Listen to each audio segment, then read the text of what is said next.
Hey everyone, I'm Gracie, and welcome to Grace of a Military Child podcast. The world should know how unique military children are. We may look like normal children on the outside, but we go through some pretty extraordinary circumstances that shape us to the leaders we are today. That is the sole purpose of this podcast, to share our stories to the world.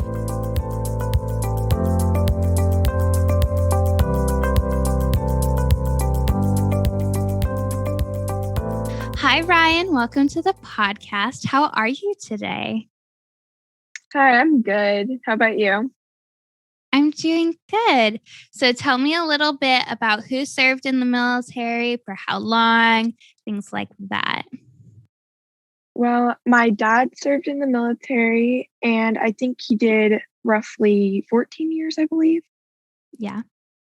Because, he was going to do like 15 or so, but something happened. So, Yeah. Yeah. So we spoke to Darren on the podcast, who's your older sister. We heard a little bit about the story, but it'll be nice to get your point of view and what you remember about, your dad's service and what you remember as a military child in general. So tell me about any specific experiences you remember growing up as a military child. well, the main things I probably remember is helping him with like physical therapy and like just walking around and just like doing all the chores and stuff in the house. So like whenever we were younger and we lived in DC or around Maryland, we used to play games with him for physical therapy. So it was always kind of fun on our side because, it was like little games that we'd have to play with him. And I just remember that being like, I feel like everything that is fun, that's the most stuff you remember. So that's my part. Yes, for sure. So my memories from Texas, there are tons of bad ones, and I can go back and if I really think about it, I can remember some bad memories. But the first things that come to my head in Texas when I think about Texas are the good memories and those fun experiences that we had, and all of those kinds of things. Do you remember the day your mom got the phone call that your dad got hurt? I remember very little of it because I just remember being in our Clarksville house, and I can't remember if my grandma was there, but I feel like she was. I just remember she was there a lot with us, and I just remember that she was crying a lot, and I had no idea what was going on because I was 5. So I had literally no idea what was going on because, you never really see your parents cry. So it's very weird and you don't know how to react to that. And that's basically what I remember from that part. Nothing really more. Yeah. So seeing your mom crying and seeing her, pretty much upset, did you feel upset after that, or were you kind of just confused to why she was crying? Yeah, I was mainly confused because, since you never see your parents cry that much, it's very confusing to me. And I didn't know how to help her because I was literally 5. So I had no idea what to do at that point. Yeah, for sure. And like even Darren saying like you guys were on your way to dance. Did you have dance that night as well? Oh yeah, totally forgot about that. We were on our way to dance, and I believe we still went that night. And she got the phone call. And we were on our way to dance, and then I think we just finished out dance. And I can't remember if my mom took me home or someone took me home, or if it was one of our dance teachers that was babysitting us after. But I knew someone took us home or something. I just remember you got there and you got back. Yeah, somehow. Somehow, some way. Yeah. So being 5 at the time, you really don't remember much because you were so young. Darren, I believe she was either 8 or 9. And so like there's a huge age gap in between being 5 and being 8 years old and remembering those experiences and what happened. And even I was 9 years old when we got the phone call saying that dad was hurt. And it seems it was a good time period, like length that everything happened in, but it feels like it all happened in 10 minutes. Oh yeah. Because I don't have much memories to fill that in. So it feels like it all happened so quick. Yeah. It definitely feels like it's happening really quick. I feel like anytime you either get hurt or someone else is getting hurt or something goes down, it feels like it happens really quickly, especially when you're young, because you don't have that time span in your mind. So you can't fill in all those blanks. Yeah, that's a good point because like those traumatic experiences, those life-changing experiences, and even if it's just, I've never broken my bone before, but if it's a broken bone, like those experiences go by so quick because, they're bad experiences and, you're so young that you just don't remember what really happened in those time periods. Do you remember when you moved to DC? Do you remember your mom flying back and forth to see you guys and when you moved? Yeah, I remember we stayed in Clarksville for a very long time, even after my dad got hurt, because our grandma was over all the time. And I was never opposed to it because I loved my grandma so much. And she always like took us to little restaurants we wanted to go. And I just remember like my mom would be back and forth between like DC and Clarksville. And sometimes it just got really annoying because, we wanted our mom just to be there. And it did get like very annoying at like a short amount of time. But it was like, I'm glad we didn't have to go back and forth because our child brains would be all over the place because we'd be probably annoying to our mom as well. Yes. So we both have similar kind of situations of what happened after the fact of our dads getting hurt. So my mom, my dad got hurt on November 20th. My sister and I moved out more or less that night. And we went and we stayed with some friends for a while. And we hadn't seen my mom until November 24th, which happened to be Thanksgiving. So that was a Sunday we left. We didn't see her again till Thursday. And we went back to our house then to have Thanksgiving with them. And then we ended up kind of going back to our friend's house after Thanksgiving. And that was on a Thursday. And Sunday, my mom flew out to Texas. And she flew out. And she went there and she lived in Texas with a dad in a hotel room for a month. And she didn't come back to Ohio. So we hadn't seen dad for probably about 4 or 5 months at that time. And we hadn't seen mom for a full month at that time. We'd FaceTime and everything because that's when like iPhones first started coming out and all that. But it's so weird that iPhones started coming out. And I was, I was like 10 years old. But we FaceTimed and all of that, but we didn't really see her. Like you guys saw your mom almost every week. So do you think that you would have rather saw your mom on the weekends like you did, or do you think you'd rather have an experience like I had where she just left and was with your dad? Well, I think probably going back and forth would be a better option because then you get more time with her, Right. So, but yeah, but then also if she just did FaceTime, she could spend more time with my dad helping him. It could go either way, but for like emotionally, Sure. It would probably be better just how she did it, which is a brilliant plan for what she can do. So, yeah. And we can both say this now looking back on it, like we wouldn't change a single thing of what our moms did, even though they were both like totally different of how they handled it and how your mom came back and forth to see you guys and how my mom went just straight to Texas, and we didn't see her for a little while. So they were both completely different on the way that they were handled.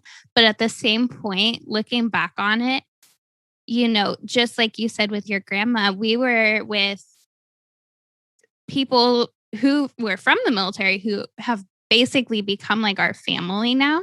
We call her our second mom. Yeah. And we did all those little fun things. We went to the mall. We'd go like to restaurants, and she was still in the military herself. So she'd take us to the unit and we'd hang out around the other military guys. So yeah. So, just those experiences are now just incredible to have for sure. Do you,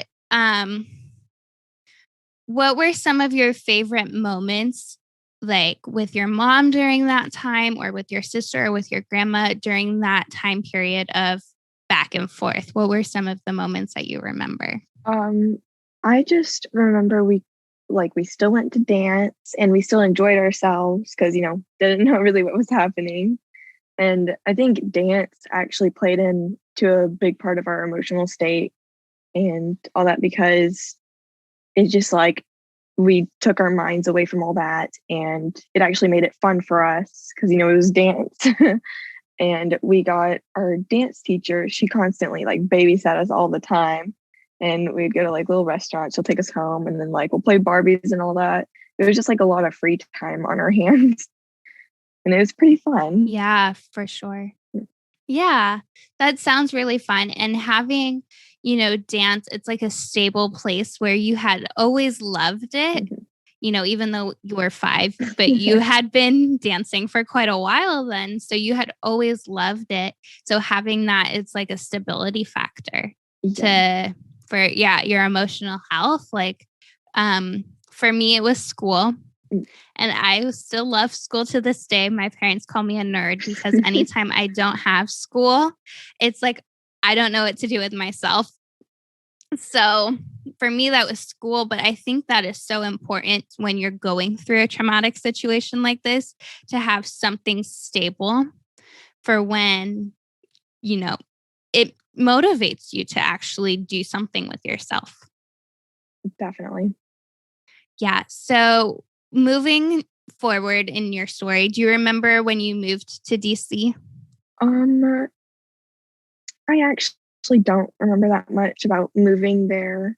There was just this one thing that always stuck in my mind whenever we finally got there. Is that we constantly had goldfish. We always had goldfish. Oh, yeah. All the time.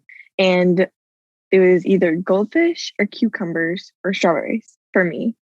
Those are like my staple foods I always ate. And those are things that I just always remember is the food.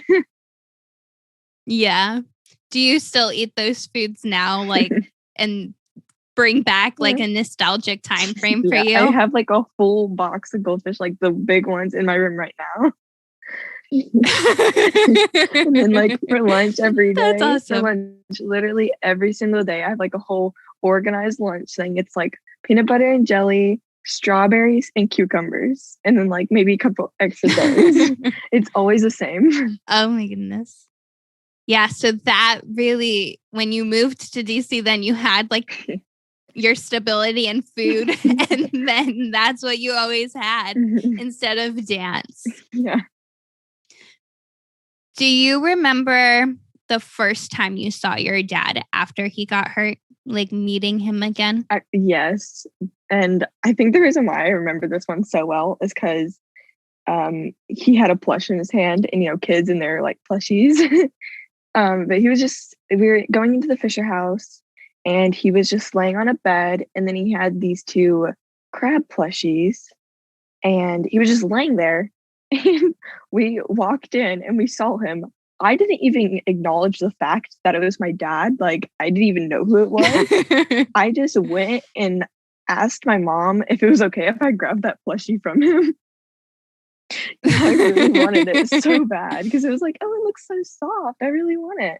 And so I was like, can I go get it? And then she was like, do you know who that is? And I'm like, no.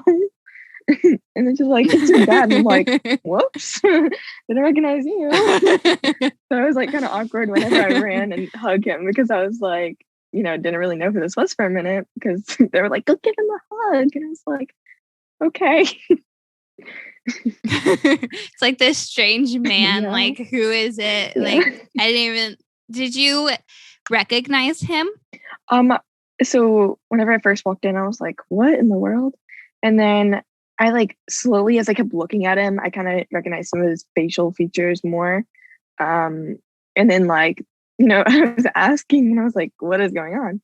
And then she was like, that's dad. And I'm like, what? And so like I finally like kind of recognized it and I was like, okay, I got it now. It might take me a little bit because it looks really weird, but I'll get there.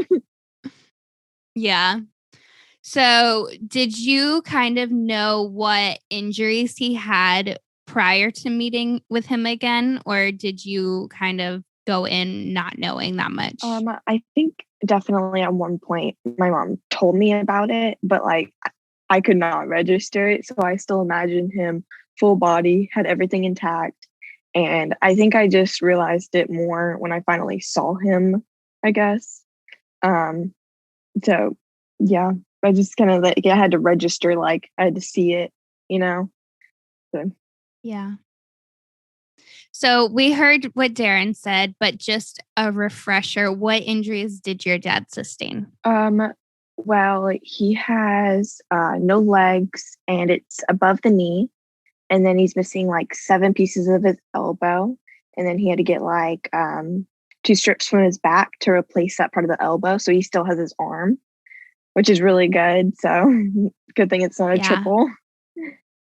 Yes. Yes, for sure. So he, definitely still experiences some, I guess, trouble doing some activities. And you, of course, the physical therapy and the games. And do you still have, I guess some chores, extra chores of helping your dad throughout the day? Yeah. So I always have to like he has his one job that he does, and it's just like clean the dishes and put them in the dishwasher. That's like his main job that he does. And then me and Darren will like switch out with putting away the dishes. And then it's me and my mom who does like we take care of our chickens and stuff. And then my dad, he likes doing a lot of projects and he's constantly a perfectionist with things. So, like, if we're having to fix a computer or like build something or anything that's slightly messed up, he will make me come outside and get all these tools and all that he can't reach. And like, even yesterday, he was making me grab this hose and some other thing. And I had no idea what they were for. I was just like, here you go, have fun. Yeah. And since Darren has moved out to college and she's, at college more than she is at home during the school year, do you have more chores around the house because you're taking over some of hers? Oh, yeah. Like, I definitely do. Because I am now like responsible for all the dishes, putting away. And then now I do most of the chickens. Like I do take care more sometimes than my mom do the chickens, and sometimes we'll switch out. Depends how she like her mood is. and and then since Darren's gone, it's like I feel like my every single time my dad is doing some sort of project, he always calls for me. I don't know why. It's probably because Darren doesn't like going outside as much.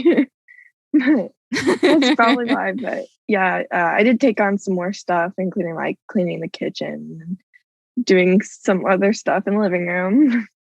So yeah. Yeah.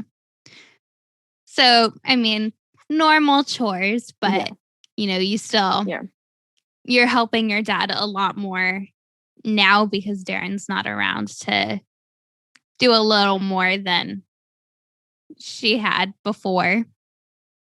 Do you remember being in DC and, going to museums and, just those kind of activities there? Oh, yeah, we did museums and all kinds of activities all the time because we were homeschooled at the time, and we had I don't know, it's like a flat Stanley is what they're called.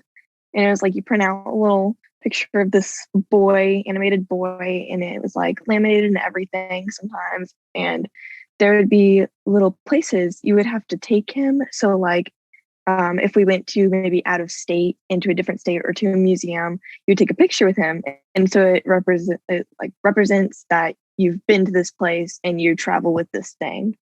And we did that a lot because we were homeschooled, and it's like actually seeing things in person, so it does help learning stuff. And there's this one museum which I just remember like it's the back of my hand, and it was the Spy Museum.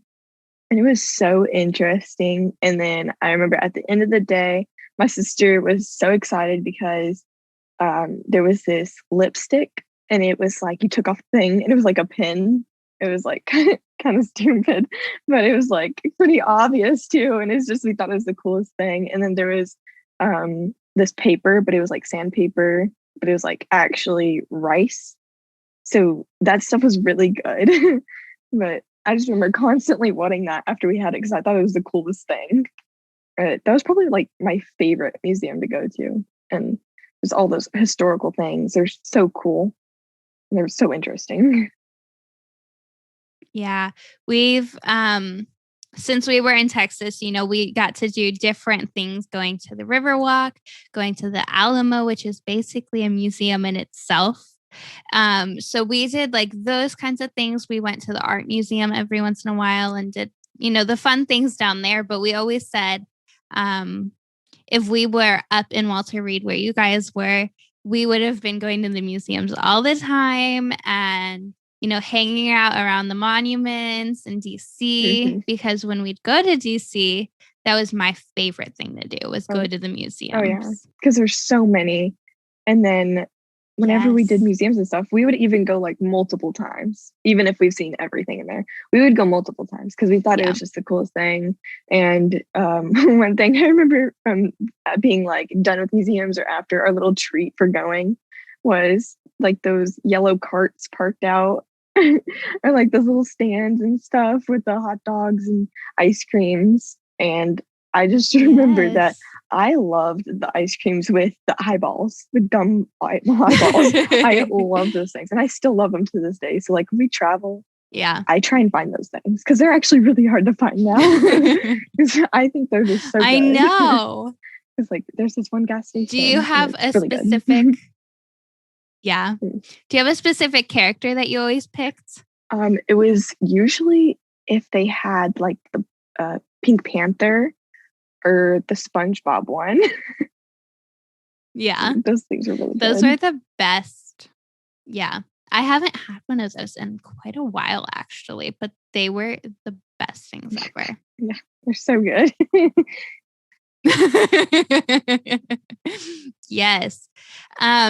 Do you remember being on base in Maryland? Do you remember living on post or being around the military installation? Yeah. So the things I remember most is whenever we would go to like the office part of the area, and we would go to like the mall thing. I don't know what it's called, but it was like a little mall place for all the military and stuff. And the PX? Yes. The exchange area. The thing was like really nice, surprisingly. And then we used to always get like Panda Express there. I don't know why, but that's like we always got it there. And with the office area, there was like this one little play area, and it was like a bunch of toddlers and then me and Darren. And whenever we got really bored of just being there, we would go into my mom's friends, I guess, my dad's friends who worked there in the office. And they would have like little treasure chests with toys in them so we can pick some. And then there was this one guy, he handed us, because we were really thirsty, and he handed us one of those like purple Propel drinks. And that's how I discovered them, and I still love them because I think they're really good. So that's where that comes from, how I like those. And I'd randomly get those. Yeah. And every time I see it or drink it, it always reminds me of that one office that we were in with that whole case of those. Yeah. So you've had a lot of like food and drink Yeah.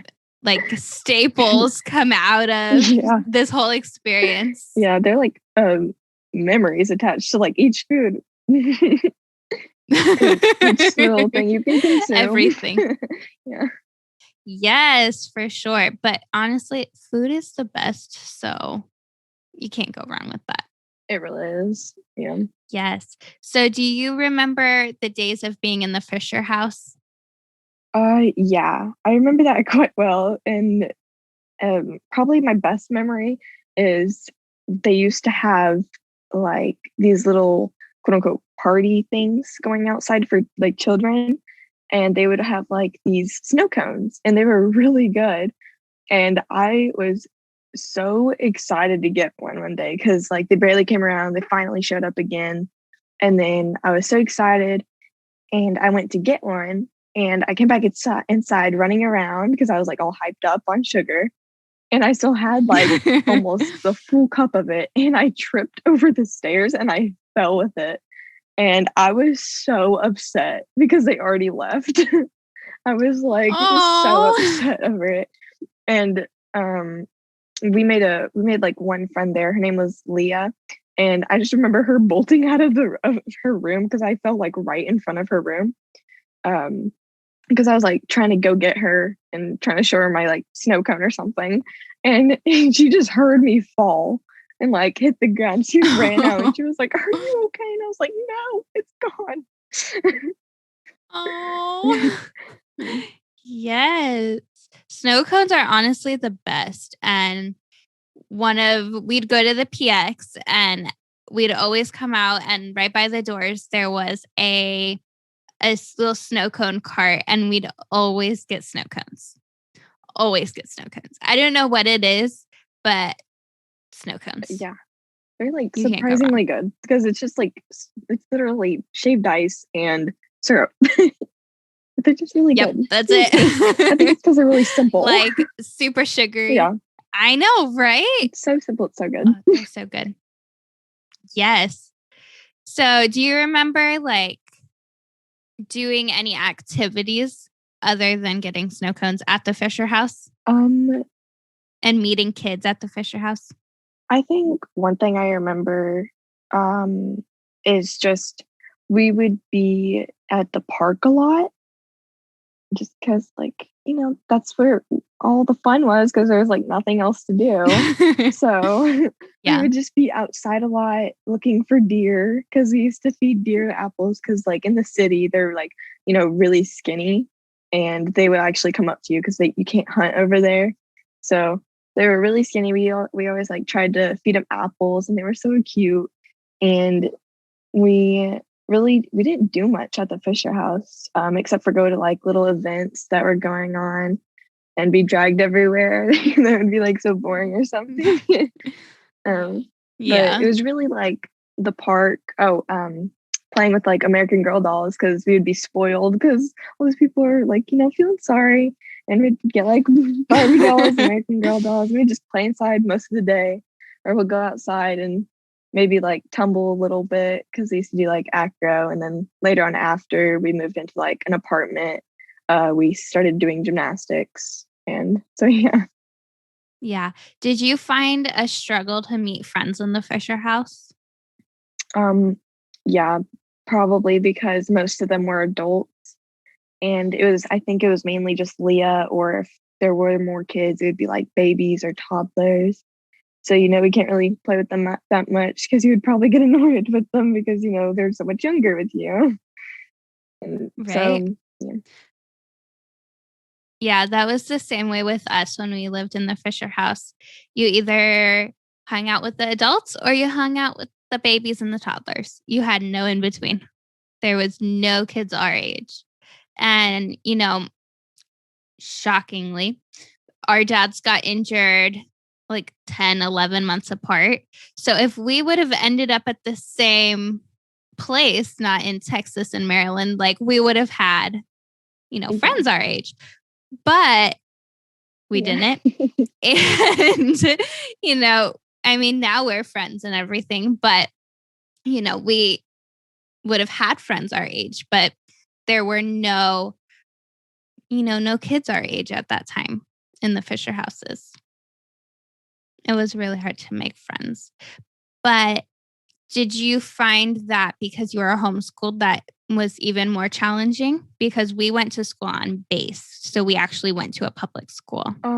It probably was a little bit more challenging to make friends because you're homeschooled. We only really had each other, and I feel like if we were more involved in like activities and stuff, we could probably be able to make a few friends here and there, but it could have been harder to make friends just because our surroundings and people are just interesting. So depends who you can connect with. Right. Do you find that Darren became like your best friend through the whole situation? Oh yeah, definitely. Yeah. Are you guys still close today? Yeah, despite her like, bluntness and like just sibling rude, we're overall like, especially this year, we've become a lot more closer than like when she was in 8th grade or something. Because she just, I don't know, it was just, I think it's just like whenever we moved here, and she finally went back into a public school, and it was her 8th grade year. She did have it harder because she only had 1 year until she was going into high school. And I had like 3 more years to prepare till I was going. And that's probably why she was ruder when she was a little bit younger, because she had more pressure. But I still accept her. That's the important part. You still accept her. Yeah. My sister was like, even though we went to school and we did all these things, like she was still my best friend though, because it's harder, having a parent who's injured, because I feel that I had to be like, oh, hi, my name's Gracie. Like, here's like a little about me. And then let me tell you about my dad. Like, let me just tell you about this now. Get it out over the way and done with. So we don't have to talk about it again. And I don't have to explain it to you again. Did you feel that you have to do that too when you make new friends? Yes. And whenever I first went back to public school, I was in 5th grade, which I say one of the worst years because I hated 5th and 6th grade the most. I just hated them. And I never really, like, I'm a very sociable person at that time. And I still am now. I was a lot more shy when I was younger. But when I went into 5th grade, I didn't really want to tell as many people because, they're going to react many different ways, or they're going to be like, oh, so you're spoiled now, huh? Or like you're a military brat or something.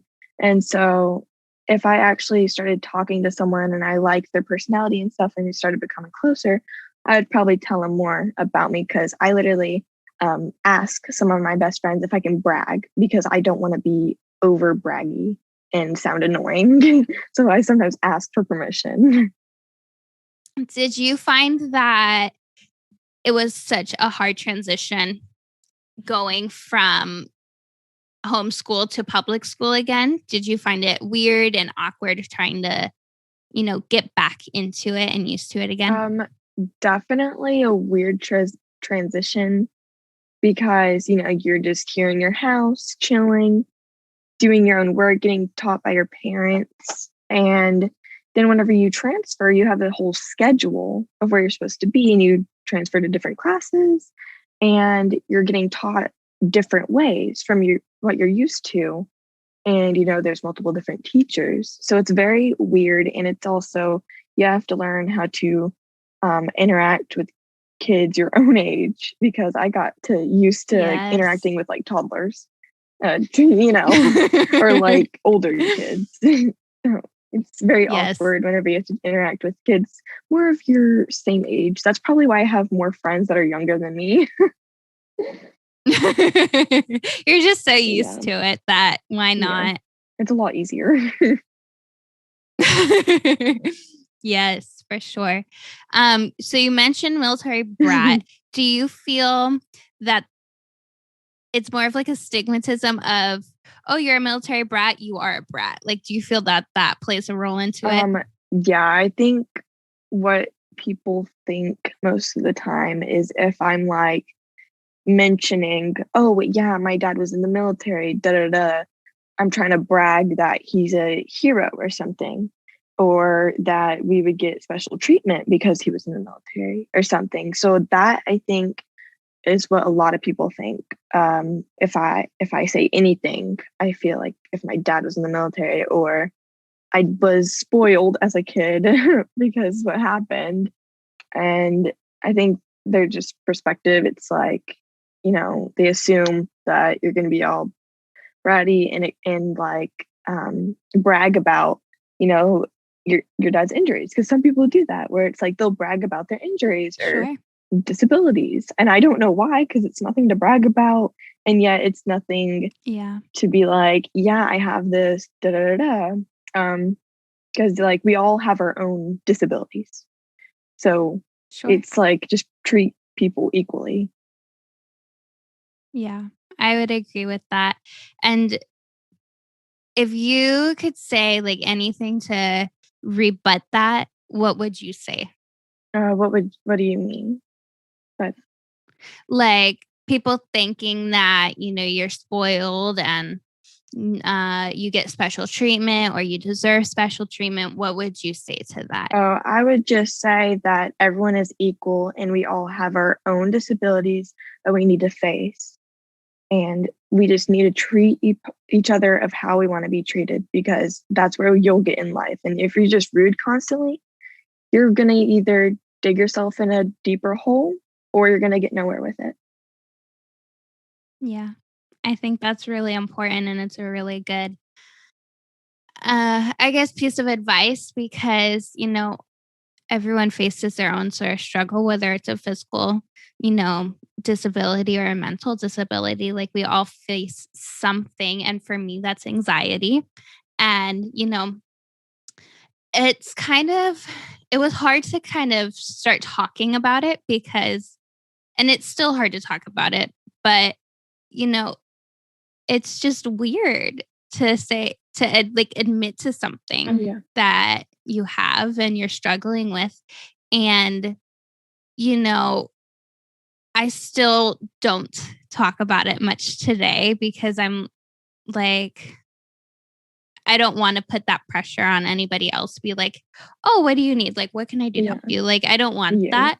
And I want to be like, treated You like want to be everyone more else. But independent, as I would say. yes, Because, yeah. yes, I'm a very independent person. Because like I also have anxiety and sometimes I would like one time at school I made my anxiety so bad that I got myself sick because of over a little Oh, test. and I was yeah. like so stressed out because I was like I didn't study. And then like so whenever I transfer schools I don't mention like my medical stuff that much until something happens really. Because like Yeah. when I moved to a private school, my literally in 3 weeks into the first year of me being there in that school, I had like a seizure, and no one knew really what was going on because I've only told a certain amount of people so they would be aware of what could happen if I had it, and so no one really was sure what happened because I kind of just fell over like a log. And so I told like a certain amount of people where they would understand what's going on. But that at that point, my seizures have changed.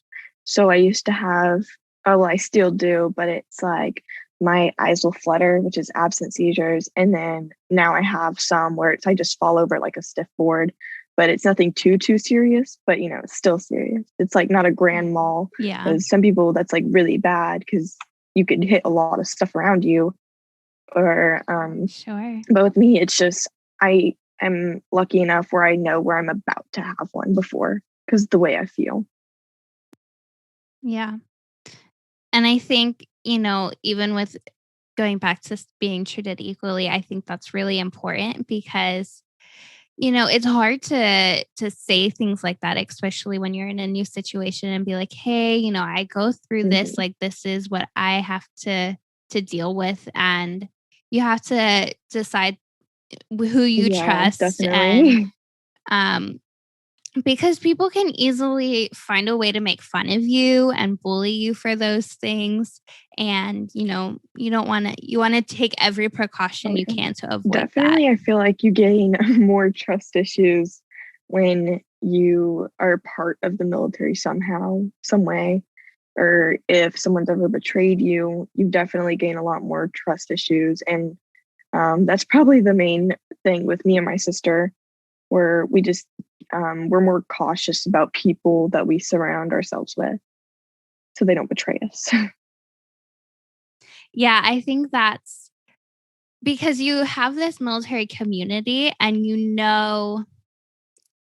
I guess you have higher Yeah, standards for friendships and even being homeschooled on the military base, you still had your parents and you could see the friendships that they were making and all of that sort of things. And you kind of learned through that and how to make friends, how to be friends with people. And then you have to go out and make your own friends and you're like, okay, well, I gotta like trust you first, gotta feel you out and then go from there. And I think that's one thing with the military that a lot of people don't realize is that we have to pick and choose our friends more or less because of how we were raised.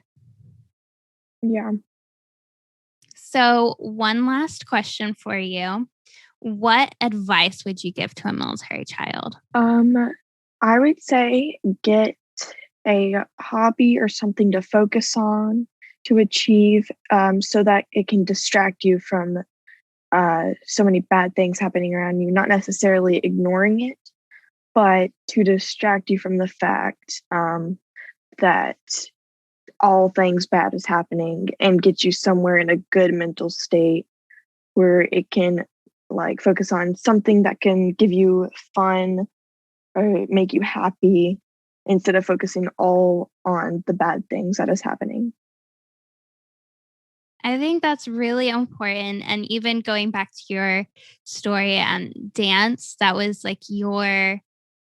your distraction. And like for me, I always had sports. I did cheerleading, I did dance, I did gymnastics. So like I had that as mine and crafting. I did tons of crafts. So like those were my distractions and even school. So having those distractions, even in the normal day to day life when dad was home with us before he deployed, you'd still need those Oh yeah. distractions because you're like counting down the days Yeah. until he's going to leave again. And um, even when he deployed, if he came back, not injured, like you would still have those challenges of PTSD that you'd have to work through and you'd still need your distractions yourself. And you never know what's going to happen in the future. So I think distractions are always important to have for yourself as well. Well, thank you so much for being on the podcast. I loved hearing your stories and how they compared to your sisters and all of that. Do you have any last minute thoughts you'd like to add? Um, Not that I can think of at the moment. Well, if you have any, then we can have you back on another episode and you can share more stories and thoughts that you have. So, thank you so much for being on. Thank you for having me. Yes, of course. We will talk to you later. Okay. Bye.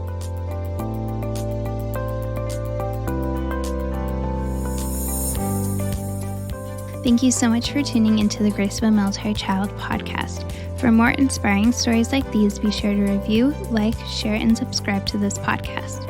You can also find us on @Grace of a Military Child podcast on Instagram, and be sure to check out our YouTube page. If you are or know of a military child who would like to be featured on an episode of this podcast, DM us on Instagram. Be sure to tune in next week when we hear another inspiring story. Until then.